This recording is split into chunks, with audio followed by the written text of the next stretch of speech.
Welcome to the SweatSimple Podcast. I'm Brooks, and I'm an online fitness, nutrition, and mindset coach who's here to help you learn how to eat and exercise for real life, not just those perfect moments. Because let's be real, there is a lot of conflicting information online, and it can be hard to know what's legit and who to trust. In every episode, I'll be sharing the science and psychology behind health, fitness, and long-lasting behavior change, but I'll also be sharing practical, real-life application because all of the best info in the world only matters if you can apply it to your real life. So grab a coffee, water, glass of wine, or lace up your walking shoes, and let's dive in.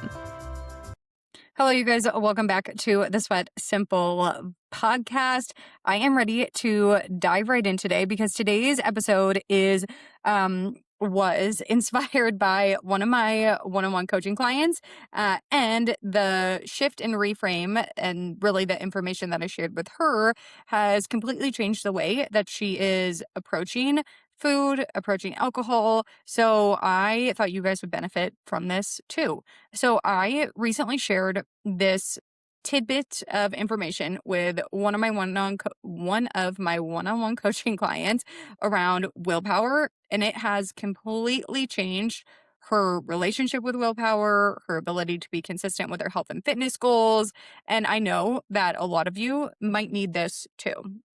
So as you guys know, I am certified in, or as you might know, I am certified in health mindset and behavior change, which means that I get to do fun things like keep up with the recent research on willpower. Because previously, what we thought about willpower was that we thought we had limited amounts and that willpower was like a muscle. And the more that we flexed it, the more that we used it, the more tired we got. And this might make sense to you right now. This is probably where a lot of us fall and where a lot of us feel like willpower plays a role in our health and fitness journey. You probably feel like you have limited amounts, and as you go throughout the day and as you're having to use it throughout the day, it gets harder to utilize willpower. So, for example, maybe you can say no to the breakfast burritos in the break room at the start of the day. Maybe you can grit your teeth after your husband or your partner really annoyed you and not start a fight with him.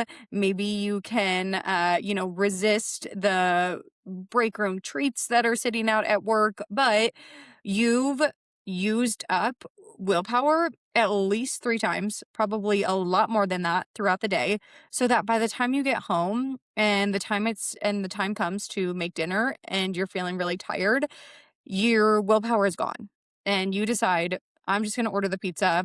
I have used up all my willpower today. I don't have any more willpower. So pizza is the only option. Like my willpower is depleted. Or maybe you notice this on a weekly basis. So maybe one day, Monday through Thursday, you can do really well with willpower and you can resist the cookies and you can say no to the pretzels and you can grit through and stick to your calories. But by the time Friday rolls around, you feel like you've used up all of your willpower. You've been like flexing that willpower muscle all week and you just don't have any left to give. And that's why you kind of go off rails on the weekend.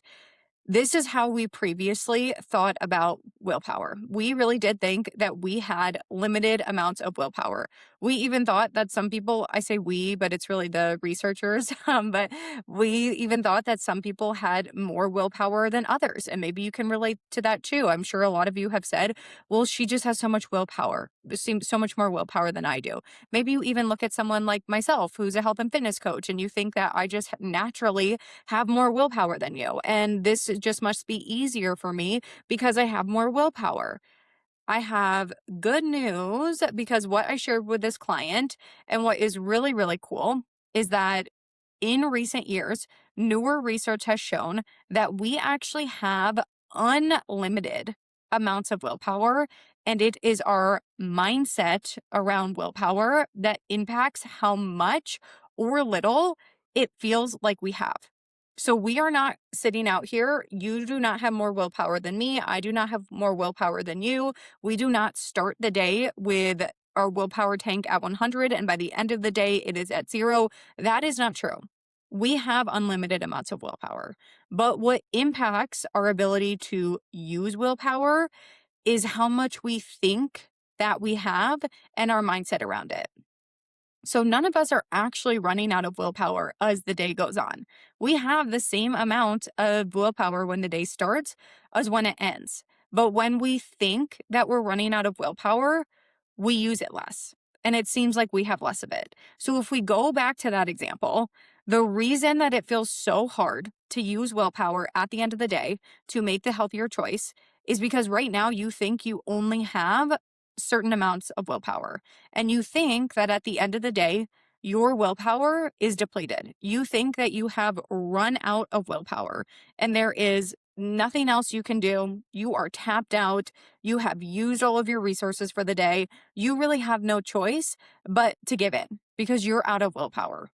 And that's why it feels so hard right now. Versus what is actually true. And if you can start to shift your mindset and believe this, as the day goes on, we are not depleting our willpower resources.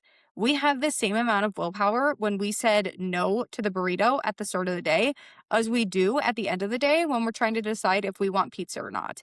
And if in that moment, when we're trying to decide if we should have pizza or not, we can remember that we still have the same amount of willpower that we did at the beginning of the day when we already used it, we're going to be a lot more successful because that thought is not coming into the back of our brain saying, well, your willpower is gone.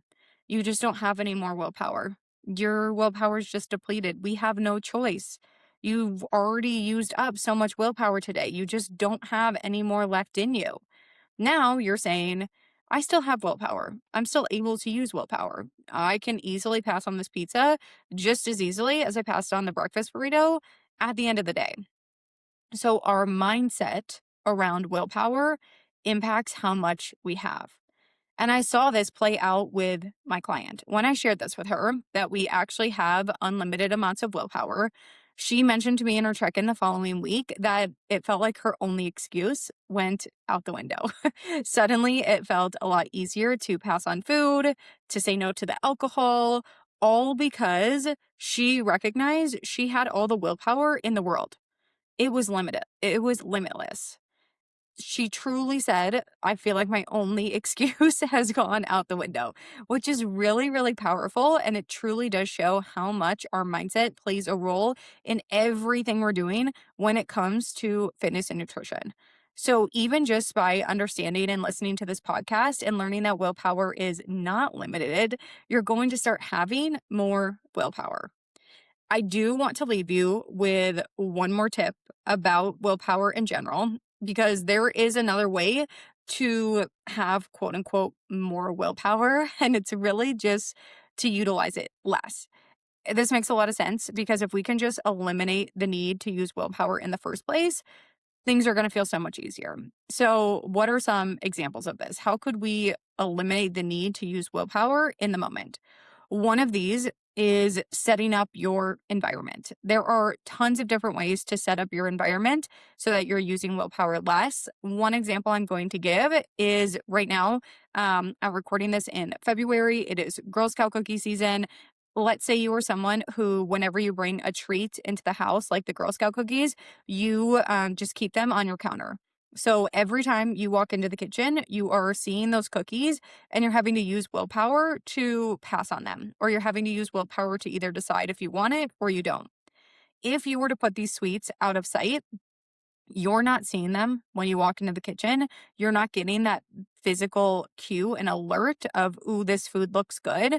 So you're not even having to utilize willpower in that moment. So that's one example. We can set up our environment so we're not having to make all these micro decisions and choices around, ooh, do I have the cookie? Do I have the cookie? Do I not have the cookie throughout the day? Another way to eliminate the need to use willpower is meal planning or some sort of meal prep. So again, if at the end of the day, we are feeling really tired and we then have to decide, okay, well, what am I going to cook for dinner? I guess I have some chicken I could make. Ugh, that feels like so much work. I don't know. Maybe I should just get the pizza instead. That's another opportunity where we then have to use willpower. We then have to decide, oh, I'm either going to make this choice that brings me closer to my goals, or I'm going to make this choice that brings me further away from my goals. And instead, if all of our meals are planned out for the week, Maybe we even have maybe we already have the chicken already made, so we don't even have to do that prep. Think about how much easier it becomes to follow through in that moment. We're not using willpower to make the choice that's getting us closer to our goals because that choice was already made in advance. So again, we are just eliminating that in the moment decision making, which eliminates the need to use willpower. Now, the last strategy that I want to share is something called mental contrasting, which is a strategy that I use with a lot of my one-on-one coaching clients because a lot of the times we are always planning for best case scenario. We are going into the week just assuming that everything will feel really easy and the plan that we lay out, we will stick to it no problem. And what we're not doing is thinking about the hurdles that often pop up and that have popped up in the past that make it hard to follow through in the moment.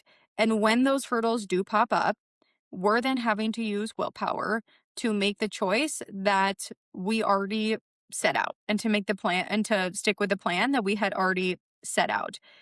Versus when the idea of mental contrasting is that we are not just planning for best case scenario, we are also planning for those hurdles. So let's say that the original plan was I'm having chicken for dinner, but then you work runs really late and you're then deciding, okay, I can't make this chicken. I don't have time or the energy to make this chicken. I'm now having to use willpower because I think I just really want to go to the drive through. Instead, what if at the start of the week we had said, okay, I'm going to have chicken for dinner this night. If work runs late, then I have this backup protein in my freezer, whatever it might be. Or then I will get this specific takeout option that I know is aligned with my goals. So we're really planning for not just when those things go right and when everything falls into plan, but we're also planning for those real life hurdle moments that do tend to pop up. Because when we can plan for these things, then we immediately have a fallback plan to fall back on. We're not then having to use willpower to stick to the original plan that's feeling really impossible in the moment. We already have a plan B that feels really good, feels really aligned with our goals, and we're not having to utilize willpower in order to find that plan B, as opposed to what might end up, being the plan C, which is something that's maybe less aligned with our goals. So, 3 different ways that we can start to limit willpower is setting up our environment, meal planning or prep at the start of the week, and leveraging mental contrasting. So before I leave you, I just want to give one last reminder that we truly all have unlimited amounts of willpower. We are not running out of it throughout the day. We have all the same amount and we start the day and end the day with the same amount of willpower. So remember that because remembering this is going to make it a lot easier to utilize in those moments and you're going to start to feel a lot more successful. That is all I've got for you guys. Don't forget if you screenshot this episode, share it on your stories and tag me or leave a review on Apple Podcasts, you are entered to win a month of support from me. You get a free nutrition plan, free workout plan, all personalized to you, and a month of support as we implement these things. I pick one winner every month. All you have to do to enter is screenshot this story or screenshot this episode, share it on your story and tag me or leave that review. Thank you guys so much for tuning in. As always, if you have questions, shoot me a DM, sweat.simple on Instagram. Otherwise, I will chat with you all next week.